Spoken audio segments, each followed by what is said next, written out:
বাঁকুড়া জেলার কতুলপুর থানার কতুলপুরের মেয়ে সরোজবাসিনী বালিকা বিদ্যালয়ের মেয়ে থার্ড হয়েছে, তো মাধ্যমিক পরীক্ষায় থার্ড হয়েছে। অনুভূতিটা কীরকম তোমার?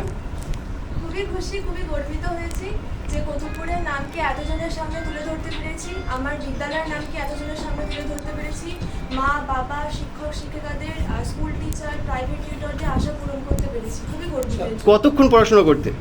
তার কোনো নির্দিষ্ট নিয়ম থাকেনি, আমি প্রতিদিন টপিক ঠিক করে নিতাম যে এগুলো পড়তে হবে, সেটা পড়ার জন্য যতক্ষণ লাগতো ততক্ষণই পড়তাম। মাধ্যমিক পরীক্ষায় প্রথম দশে থাকার জন্য বাবা মায়ের অবদান না স্কুলের অবদান? সবারই অবদান রয়েছে, বাবা মা, স্কুল টিচার, প্রাইভেট টিউটর, প্রত্যেকের। ভবিষ্যতে কী হওয়ার পরিকল্পনা আছে? ভবিষ্যতে রিসার্চার হওয়ার ইচ্ছা আছে। আগামী মাধ্যমিক পরীক্ষার্থীদের উদ্দেশ্যে কী বার্তা দিতে চাও? যেন ফুটিয়ে পড়ে এবং কনসেপ্ট যেন ক্লিয়ার করে এবং প্রত্যেকটা প্রশ্নে যত মার্কস ঠিক তত অনুযায়ী সেই লেন্থ অনুযায়ী যেন উত্তর লেখে, বাড়তি যেন না লেখে। কনসেপ্ট খুব ভালোভাবে ক্লিয়ার করতে হবে প্রত্যেকটা প্রশ্নে। তোমার বাবা মায়ের প্রফেশনটা যদি একটু বলেন। আমার বাবা স্কুল টিচার ছিলেন এবং মাও হচ্ছে স্কুল টিচার।